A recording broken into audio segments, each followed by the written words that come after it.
Tosuba program onso mwagala surprise your loved one wanoka ku Star TV emunyenye gwanga nange omwerezaawo Hope Shifa Nakaombe nkwano botulaawo ani yali akoledde ekyobuwendo obulamu bwo. Thank you Mama Fina. From Sozi Ivan ani yakuyamba ani akubereddewo ani hero wo. Allah mukumenga mulamu era nsaba Allah mwizenga mulamu insha Allah. Ani muzirawo wanoka twebaliza ba mama.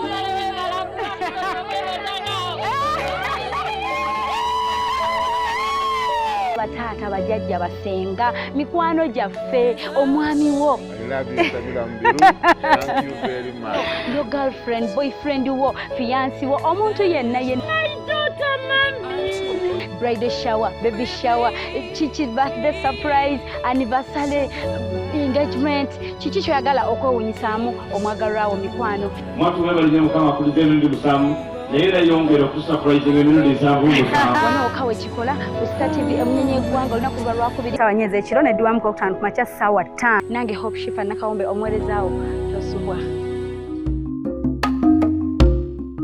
Omulabe waffe omulungi ali ku Star TV eno program onsomagawo surprise your loved one mikwano n'abasazeeko dda amanya Nakaombe Shifa Hope omwerezaawo bwentyo nnyingiddewo tuzze kusanyuka tuzze kuddiza tuzze kusiima mbalaba mwebuuza dda Shifa leero atututtewa ndi Masaka mu kibuga wakati eyitibwa Origin Street leero we tukoledde tuli bagenyi era nga tuzze okuba ntusurprisinga omwagalwa waffe olunaku olwaleero omwagalwa waffe gwe tugenda obba nga tusurprisinga kamwogere mpola awo nkendeeza ku ddoboozi omwami ayitibwa Walakira Richard omwami oyo musomessa ku Blessed Sacrament Kimanya ate nga presenter ku Suubi FM Masaka seye Kampala bule Masaka era nga tuli ku street yennyini era ekizimbe nkitunuddemu okuli Suubi ndi ku kizimbe bakiyita Kyamagwa House wakolera naye nga batugambye nti leero okusinziira ku program tujjidde akeera na presentinga program ye ya gospel kati ngena mukubira mugambe ndi muyimbi wa gospel nyina akayimba kange nandyagadde okankubire tulabe ekyatugamba kyekigenda otuwa ekiddako awo either waali oba yavuddewo naye ffe ne bwaba wa tugenda kubanga tumunoonya kubanga eyatutumye Nassolo Ritah twagala gyali abeere musanyufu era nga yagamba Shifa gwen surprising omwami oyo ticha wange eyansomesaako era yali mulungi nnyo gyendi botyo katukube essimu tusooke tulabe omwami ono wa gyali ate tubeere nga tubabuulira awo ekiddako wano wennyini ku Star TV katumukubira essimu omwami ono Richard Walakira awo tusooke tulabe bannaaye ekiddako awo wennyini kirungi essimu kweri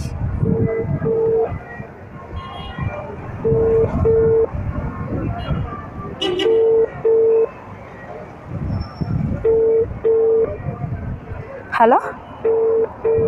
Tanakwata. Hello. Hello. Jebaleko mwami Walakira.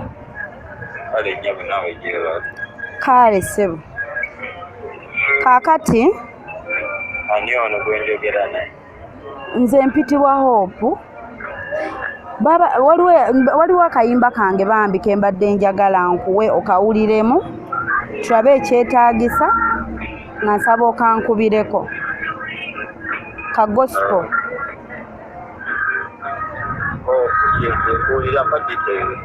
wanje nanti navudde Kampala nga tulina muno omukolo mu Masaka kati nga nyina akayimba kange kali ku flash nga nandyagadde nkumiitinga okawuliremu tulabe nga nsaba okankubireko ku Suubi. Oliruddawa? Ndi Masaka mu town. Ndi wano ku Kamagwa bumanyi weeri waggulu wewali ekigambo Kamagwa wennyini wewali Suubi. Kamagwa mmanyi weeri kansembere kuba mbadde ndi eno nga kushera obuddu. Bw'otuukawo nkoone. Kale sebo. Kubanga ndi wano mu studio. Kale sebo kansembere kati mu ddakiika 5 ngenda kukoonako. Kale sebo. Okay, wabula we tuli wennyini era Suubi yiyo waggulu naye saagadde mulaga nti already natuuseewo dda mulimbye nti ndi wali kushera obuddu so tugendagenda tumusaleko tumugambe happy birthday mutusabire tatugoba atwanirize musigayo ku Star TV temuvaako nyongero bajjukiza program yaffe nebaawo olunaku lwakubiri ssaawa 4 ez'ekiro ne D1 ku makya ssaawa 5 Hosh Fashions and Bridal Coach abali kushare bulenga be bandizayininze ne banyambaza bo balina Gomez gown, changing dresses, casual office wear byonna. Otusanga ku 0782 10 15 69 oba 0702 56 21 57. Nojja noweebuuza nti Shifa ninza kikolera ntya omwagalwa wange bwe ntyo kanzije ebimu ku birabo bye twalira omwami oyo ate tubeere nga tugenda okuba nga tumukubako surprise. Temuvaawo musigaleko tubeere nga tweyongerayo temuvaawo ku Star TV.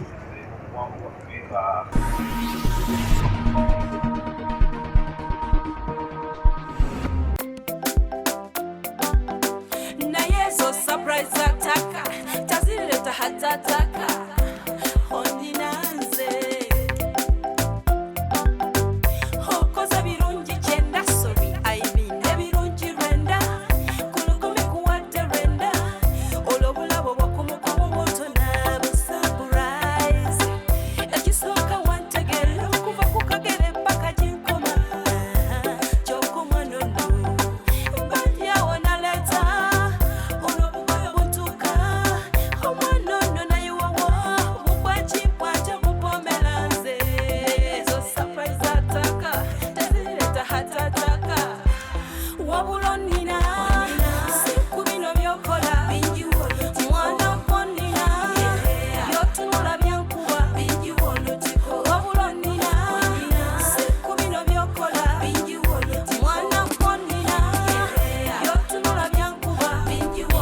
Yebaleko ssebo kale ssebo buzaako ku mwami Walakira akola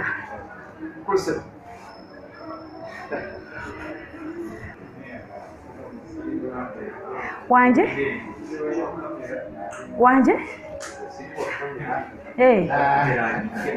era toli mu kamera era toli mu kamera ogaddewo oluggi annaage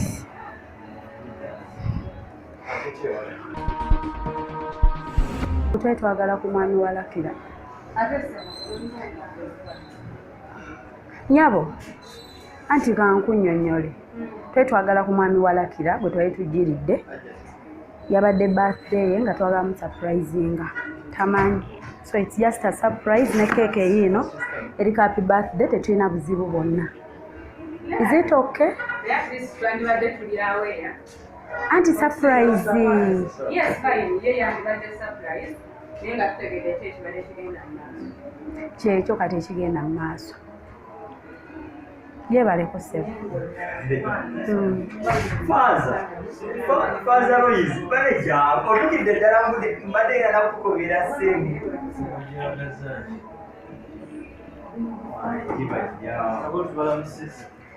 Sebo, happy birthday. We are here to surprise you. Try to create a surprise you all the way from Kampala nga tuze kugamba happy birthday. So we carried you gifts and this is one of them. No. So nza kubidde essimu.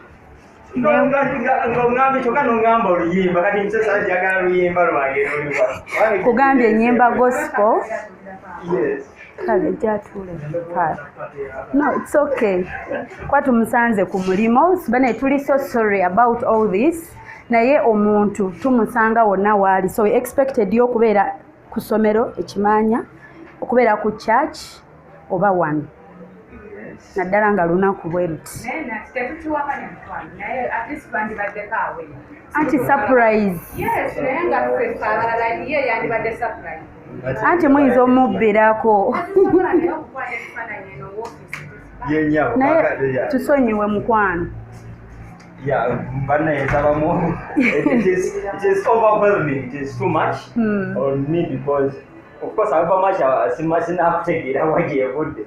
But if people can come and surprise you at wherever you are, budde bonna ffe twakedde kuvuga kuva Kampala early morning fojja tumanya naye golooza ani atutumye okukolera surprise ku bantu bonna abangi b'olina oba baliwa oba wali wano oba ono omukyala so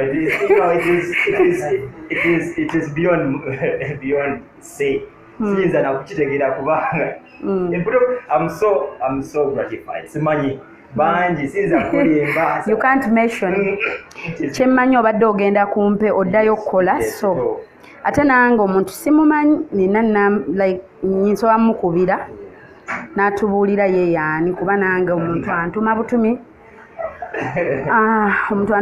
n'aŋŋamba nyina omuntu eyakola ebirungi mu bulamu bwange mumunoonye so n'akubuuza can you go to Masaka nti yes we can my goodness so byebigere bino faaza tugenda kusaawa 6 katukamale halo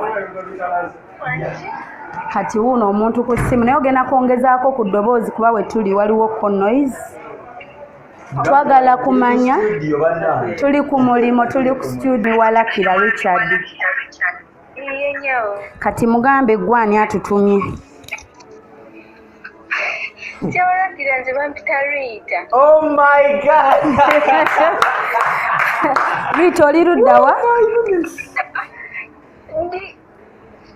Hello. oli ludda wa Ritah oli mu nsi ki Ndi mu nsi gye bayita kata naye nkozesezza enamba. it's okay ali kata so the surprise is coming from kata my goodness Ritah Waange. I'm so happy. I'm overwhelmed. Thank you so much. Oh my god. kati Ritah mwami Walakira mubuulire ensonga lwaki wayagadde birthday ebere special era tumulage live ku Star TV. Yeah, Walakira, is it a good morning? Yeah, it's still here. It's still a good morning. Good morning, Papa. Good morning, daughter. How are you doing?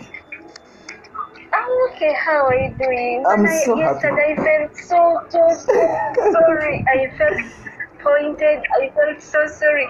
But it's fine. I thought it was supposed to be on 24th. Oh, it's so fine. Sorry. It's fine. But Oh, thank you so much, daughter. Thank you so much, Muna. Webale kunzijukira. Webale kunzijukira. Some good time, but nange. Madam Shah. Waange ensonga lwaki njagadde tisha wange oyo bamukolere surprise birthday enjawulo. He has been so good on my side. He has been there for me. Ye muntu gwokubira essimu n'omugamba ati Walakira, you know what, nfunyemu obuzibu bwe buti nakugamba nokola bwoti. And besides that, ekintu ekyasingira ddala okunfosinga ennyo nze nakula ne bazadde bange nga si be bampeerera because I have no parents. yes One day bali batugoba school fees. And that day twali tuli tulina mukola paper ye ya English, and by that time ye yali ali otusupervisinga kati baasa n'asoma amanya kati nempulira bufi nenfuluma wabweru kati yali ayambuse waggulu ng'agenze mu kizimbe ekirala kati nenfuluma wabweru ng'andikaaba nenyimirira just wait ku kizimbe so najja Ritah, why are you outside? And I told him they have sent me for school fees. Nangamba kati bakukolera fees awo oyimiridde waliwo fees. I felt so bad. Nangamba, you can tell your mom to give you school fees. And then I was like, Dear Richard, now where should I find my mom? So I don't know oba yakikola atya nagenda mu bursar's office. Then nakomawo nangamba kwata pepa ogende otuule okole naye ogezaako basigenda kuwa budde bulala bande obamalira nawe wogenda okumalira so nenyingira saabulaka nakulaga nti oba saamulaka nako nti oba thenkiza kuba ki nayingira netandika okukola pepa bannanga abalala ne bagenda so saabigoberera nali manyi oba like anyimiririddewo just nti nkole pepa ye but I felt so pepa endala nezijja nenzikola nenfuna ripooti kubanga nzijukira baali bamanjawo emitwalo obirabya moments abantu ze bajjukira this China na kirisukira so nsuubira okuba nga yasasula emitwalo gyali 5 oba 3 kati nali manyi oba just yambi nkole pepa ye naye aleka yazisasulayo zonna kuba nafuna ne report and my mom was like, oh my goodness, who did what? I told him that I told him his school fees. I don't know what he did. So I felt so good.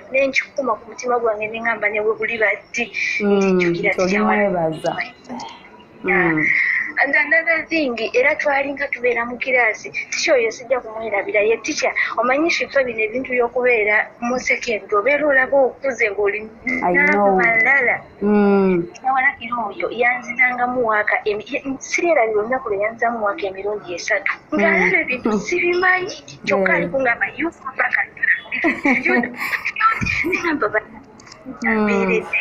nenga banziyonayona yali abikola but like yali anjagala and he was always there for me. Yet bino era womanyire kusomero tija makuita nakuwa emmere obira bulungi n'olya bulungi kwolwo kita olusi kubanga yali akola kusomero ng'akolako nga part time ng'ajja lwakunana lwakusatu kati olusi bwajja nga Ritah come and take this food nganzijanga mpulira bulungi so namwagala nnyo omutima gwange nengamba ne bwe buli badde ndi munoonya ikyanyamba nti namala ne munoonya ate era bwe namala okuddamu okumufuna he has been there for me, he has been so good kale mwagala nnyo nnyo nnyo ate nasiima nnyo nnyo nnyo byonna byonna byankolera byonna Mukama Katonda. My God. Ritah, thank you. I see na bigambo bingenda kukozesa mwana gwe. But thank you so much for being a good girl. Ntine yo mukata joli, you can still remember me. I would say poor Walakira Richard. Nzani. Thank you so much, Ritah. Thank you so much, my daughter. Thank you so much, my friend. This is overwhelming. I also always pray for you. I always be there for you. Let us keep the connection. Let us keep the touch, that close touch. It is so good. Once the video you get the ebimuze bade sikyabijjukira. Can even imagine some good time back. Some good time back okoza akantu katono nnyo eri omuyizi ne kamusigaddeko okubulamu bwe up now nti omuntu akola ali yonna gy'ali naye ng'asobola okujjukira. It is so good. Yatubookinga 1 month back. Oh my goodness. Was it around January? Oh my goodness. Si bwe kityo Ritah? Yeah. Kati nga nsirika ninzo sirika for 2 weeks nangamba Shifayo so quiet teacher wange tomwerabira date ne mugamba no I noted it somewhere bwemba ngambye nti tujja genda kati akedde nankubira nangamba Shifa can you imagine it no that day was 23rd ne mugamba nze sina musango you told me 24th era ndi Masaka already but it's fine so nenga yakubiddeko nejjo on messenger ngoli up and down of course you know what means ngencho kale mwagaliza akayimba mukwasa ebirabo bye because agenda kumpewa agenda kukola Yeah, Richard, thank you so much for being there always. You're thank welcome, you for being daughter. a papa. Thank you for being a good friend. Thank you for being a good teacher. Shifa, ogenda mukubirira kayimba ka Stab Wanatola k'ab'omukisa. Stab Wanatola ow'omukisa. Ne bakuŋŋaana olwa birthday obu birthday. Yeah, ow'omukisa. Omanyi okayimbamu? Kayimba emu ebigambo nga bibyo 2 3. Oh my God. Bw'omuntu ow'omukisa ne bayamba baba bamukisa. Oli wa mukisa. Abantu ne bakuŋŋaana olw'obulwadde obubadde. Wow. Omukisa mweringyeko ng'ogenderera. Anyumya yafudde nga yafiso. Okay. Webale nnyo mukwano. So tumirako abantu abalala bali Uganda like 3-4 nkusiibula erumu cause I'm not calling you back. Yeah, ntumira first of all ntumira omwana wange. I send my regards to my daughter Melan that I really love her so much. My aunt Rosemary, my boss Jim Dean, Mahad, my guests, and I really miss them so much. All my OGs, I really love them so much and I miss them so much. Okay, dear. Thank you. Webale nnyo Ritah. Webale kubeera mwana Thank you so mulungi. much. Webale kubeera of course nga bwagambye. Thank you so much okubeera omwana omulungi. Omwana omulungi yajjukira. Yakituufu. Bangi twabayamba naye munawe oli bwalondamu omu n'avaamu n'agamba nti no nkujjukira tica wange. Kirungi nnyo. Webale nnyo Ritah, Mukama akukume yonna gy'oli akuwa ebirungi by'osinga okwagala, and I'm looking forward to receiving you and meeting you as soon as you come back to Uganda. I'm happy olunaku lugenda kuba lulungi, nja kuba nkubuulira ekiddako. Webale n'okumpeereza ababaka bano batuuse bulungi. Kale mukwano tweyanse. Thank you so much, sweetheart. Okay, dear, welcome. Mungambi muvaawo. Okay, abatwala ku Star TV enaitwa program weewunyise omwagalwawo, surprise your loved one. Nga bwe nabagamba, I get calls from people, Shifo jjadde eno tukyalire. Olina kuba nga wakola ebirungi, kati bwe wakolera ebirungi ne batuma Shifa. Eno program nga bwe mbagamba, bahero, ani hero w'omubulamu bwo. So leero, omwami ono, we've dedicated him this day, ye hero waffe. Era show yonna tugiwaddeyo program eba olunaku luba lwakubiri ssaawa 4 ez'ekiro neddibwamu ku Lwokutaano ku makya ssaawa 5. Osobola tulabira ku Facebook page yaffe oteekamu weewunyisomagawo surprise your loved one, oba notulabira ku YouTube oteekamu era weewunyisomagawo surprise your loved one, nosubscribinga nobeera ng'olaba show yaffe. Kati bwe tutyo tutuuse mu time ewaayo ebirabo, ngenda kunona keeke wali n'ebirabo byonna tubimukwasa. Mwebale nnyo, mwebale ddala. Thank you so for this great moment. Kirungi nnyo nnyonyi ddala kubanga ffenna tuli mu media. Nze nkolera essaza, nkolera essaza ly'e Masaka mu radio bagiyita Centenary Radio, naye nga kati ekyali mu linnya lya Ssuubi, n'ate n'obusomesa mbukola nsomesa literature in English ne English language.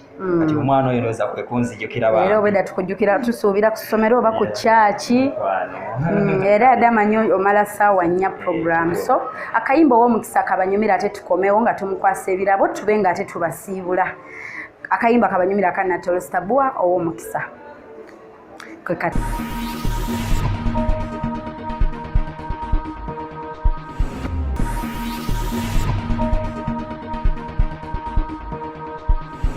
Okay, mikwana atwa Star TV mukulikeyo mukayimba kana Tolo ow'omukisa. Ne lwazaalibwa lubeera lwa mukisa ba. Okay, bwetyo keke yaffe egamba happy birthday Walakira Richard. So Thank you is it so one much. no? Thank you so much. This is So so tuulako So bwatyo Ritah lovely. bwakikoze. Ritah, thank you so much. Keke yo kati ndeeta ebirabo ebirala. Ritah, thank you so much. Webale kujjukira. Webale kujjukira bannange. Sometimes you fail to Ebinsesa ku surprise.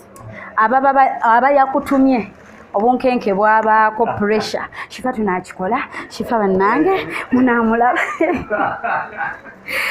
Kati awo abeera ku bunkenke era wamanya bw'omugamba oti nti omuntu tumufunye tuli naye. Naye lyeriba essanyu lye. So ne kino kirabo kyo. It's a wall clock branded. Wafuna kafaananyi kano ng'oli. My God. Oh my God. Nga ndi mu kanzu omuteganse nswera. Wow. Bw'ati agambye, I wish you a very happy birthday. My goodness. May life lead you to great happiness, success, and hope that all your wishes come true. Enjoy your day, Mr. Walakira Richard from Nasolo Ritah. My goodness. Oh my God. Omanyi mutunula nnyo ku time abasomesa. Katona atunulako. Kati lwona atunulako ng'omanya. Ngire. Webale nnyo Ritah, webale nnyo. Okay. Oh my God. Bw'atyo eno kebikkulire. N'ekyo nakyo kirabo kyo. Wow! Sawa ya ku mukono. My goodness. Bannange. Oh my God. Oh my God. Oh my God. So kati bagenda tuweereza wano ekirabo ekirala. Ekirabo ekirala it's a suit. Kati twabadde ekifaananyi nga tekiyinza tubuulira bulungi size, so we carried 2 suits. Okole choice weerondereko. Era ogenda kulonda ku ziteeka wano. Wesseeko ogambe nti eno entuuse era gye nnonze. Byonna twaleese 2 tie 2, saati 2 ne suuti 2. So you're going to choose. you're going to choose from these two suits. So bwe twatunula mu kifaananyi ne tulaba eya bbulaaka ne tuga eya bbulaaka agiina kati tutwale kala ndala kati sooka okwate wano eno then This is too much to handle, to bear. Then neeno yiino. So kati gy'olondako ng'ekutuuse gye tudizayiningirako essaati n'ettaayi. Yes, jyamu kayuze, it's okay. Ne bw'okayuza obuyuza kiri fine. So kati ekkooti n'empale obirabe ekikulu west na kooti ekutuuse. So efiitinze gye tugenda nayo. This is the first of its kind.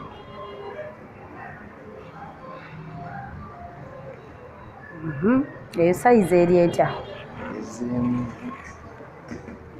Kati empale. Kati tugende ku eno.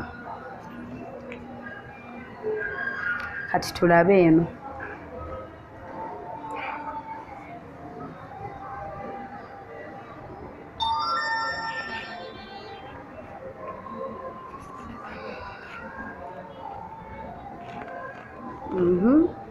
How is that? This one is better. Better, eh? Kati bampe amasaati ye alabe bw'ayinza obbidizayininga. Anatenga designer wale munzi senga sirimwe kashifa godi gwe designer kogenda okunnondera. Empale yeeyo. Kati bampe n'essaati eri endala byonna. So these two ties n'essaati eno. Ze bwe mbanze ninza oteekamu kano n'ensiba ne taayi eno bwenti bwe mbanze bwe ninza okikola. So essaati eri medium constraint size yeeyo. Wow, Ritah, thank you so much. My daughter, thank you so much. Kama akuwa mukisa yonna gy'oli. Okay. Bino biddeyo ku Hosh Fashion. Ebirabo bwe kityo bwe twetisa obubaka buno. Era nga batuba ku Star TV tutuse okuba nga tubasiibula. Buli lwe ntuuka mu kaseera kano nga mutandika comment nga ziyita ku YouTube. Shifa osiibula mangu. Really? Essaawa nnamba, sheba ya ssaawa nnamba. Nene mga Shifa naawe otusiibula mangu. So, omanyi essimu ngikubye ndi awo wansi. Oyo ngambye okukola nange nero za oli. Ati Masaka mumanyi nnyo. Naye mbadde awo wansi nga n'ekizimbe nakirabye dda nga nakesse edda ne ndyoka nkuba essimu. Omanyi nti nonvaamu ku ssaawa nnya. Kati w'obubaka tulina baticha bangi, nina baticha bangi abanfollowinga abatulaba babuulire. Baticha abamu bamanyi nti okukambuwala n'okuba abaana kwe kubayisaamu. Ticha ali eyalaba TV naye yandyegombye afune ku bibala bino.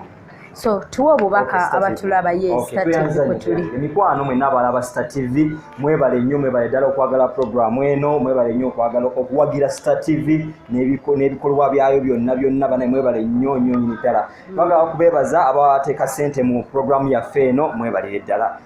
Shifa nkwebaza ne tiimu yonna gye muzze nayo wano ku radio y'ekyasa okujja okumpa surprise eno okuva ewa Ritah Nasolo muwala wange mwebale nnyo. Abasomesa abali eyo mwenna mikwano abalaba era nga muwuliza TV eno mbagamba ekintu kimu kyokka.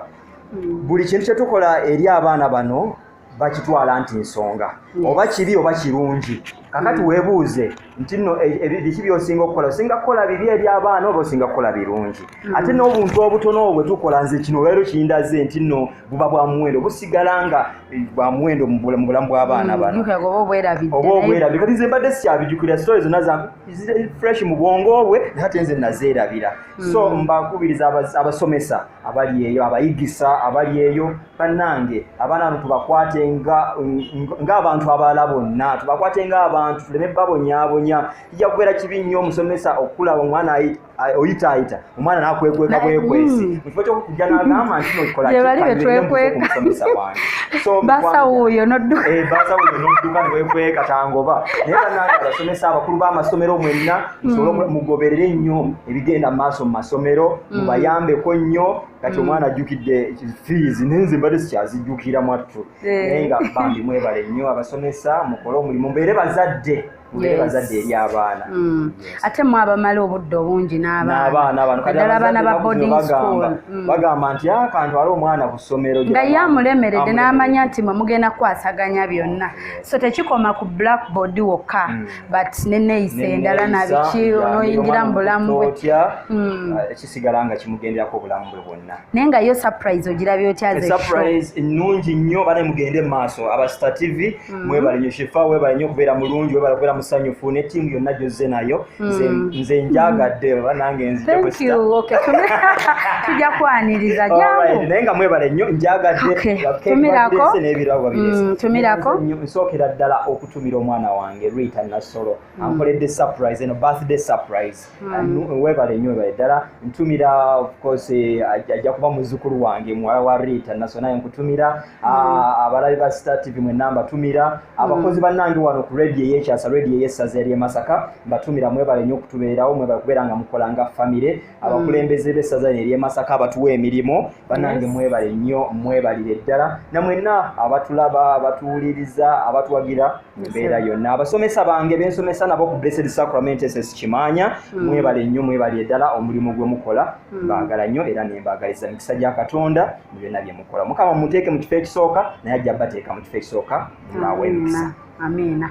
Okay, mikwano bwe tusobola ntusiibula tetujja sala keeke leero because tuli mu office ate akyali mukola. Kaakole bulungi ye yanaamanya bwana celebratinga engeri gy'ayagala okikolamu nange bwe ntyo mbasiibula eno ye Erigin Street. Okay, awo ennyini maaso waliwo omukwano gwange ayitibwa Mulonge William fani wange nyakolera awo masimu nkutumiddeko mama wange omusembeyo kabadde kakodyo mama wange Mary Sise Tamale Nagawa webale nnyo kumbeererawo mama kubanga nze gwe nakula naye nanteekamu eddiini okutya Mukama Katonda ate n'okuwa abantu abali ekitiibwa. Amina. Okay, bwe ntuntumya ku babudde teva mutene ceremonial service omwo mulimu Seeka mulimu Lukwago Ismo mwami oyo ayogera ku mikolo abo bali muno mu Masaka mwebale kumpa mirimu mbatumiddeko nentumira ku Kojja ali awo mwami oyo naye ali mu Masaka muno Kojja Saloon bonna abo bantu bange era nga bawagira Shifa bangi nnyo abali mu Masaka muno abantu baffe mbatumiddeko nentumira ku jjajja wange ali awo eggayazaawo awo nga ku backpackers omukyalo oyo jjajja wange mutumidde jjajja wange ayitibwa Namazzi Tereza mutumidde jjajja wange Ana Tereza Namazzi ali awo kwa kyemanyi kati naye ali mu kyaki asaba mukyala muyimbi kwegamba ali awo naye mutumiddeko netumya ku bantu bange ate abali ekyotera era Shifa gyazaalibwa kusaidia dadi wange batumidde bajjajja bange baani batumiddeko mwena ntumiddeko crew yonna gye ntambudde nako Ibra Flint we bali kwerako kamera Royal Vincent nkutumidde naawe nga twatambudde naye nentumira ani ali ku kamera omubiri nentumira ku Dennis Galabuza abafulumiza ekifaananyi nga Print Muzigo batiimu Shifaholics mwena mbaagala nnyo banange abaana abali Oman banange mwebale kumpagira abaana abali Saudi Arabia Ajat Transport atuvuze bulungi Madina Sanyu oyo yatuvuga mu ngendo ne tusumagira ye nga akyali awake ali steady atutuusa.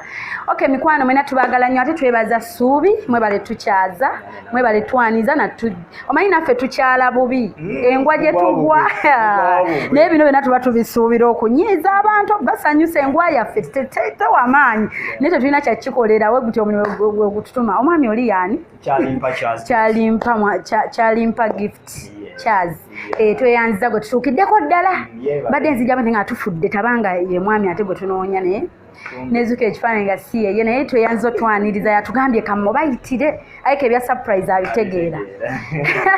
Okay, mikwano we love you so much temusiibulikka balekera akayimba ate tubasiibule mwebale nnyo naye abaana ng'onsako ng'onkutte gundi offside oluyimba waliwo oluyimba lwa Misa Kisemakulu olukyasembye olupya mwagambira olwebaza tutegedde olwo kuba nange ndwagala nnyo bamukuba n'omusipi ebyo yes like ayogera ku success like nga bokimakinga nange nayabide title naye oluyimba olwo producer ajja ddufuna ate ajja ddututeerayo oli deno ni ajja dduteekayo oluyimba olwo lubanyumire nange ndi so glad ate okukola ne presenter munnange olunaku olwaleero gwe nembanga gwe surprise nze.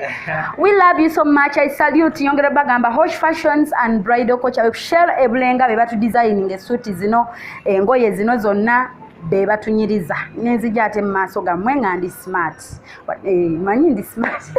Okay, tubasiibule, bye bye, we love you. Akayimba kabanyumira kakamisa mikwano kabaagaliza mwenna.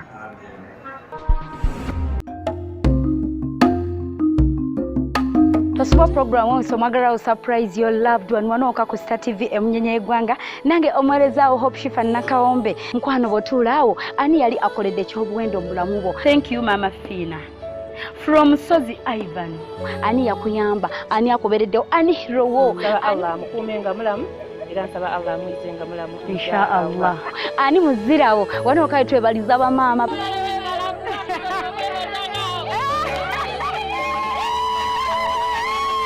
Batata bajjajja basenga mikwano gyaffe omwami wo. I love you Sabila Mbiru. Thank you very much. Your girlfriend, boyfriend wo, fiancé wo, omuntu yenna yenna.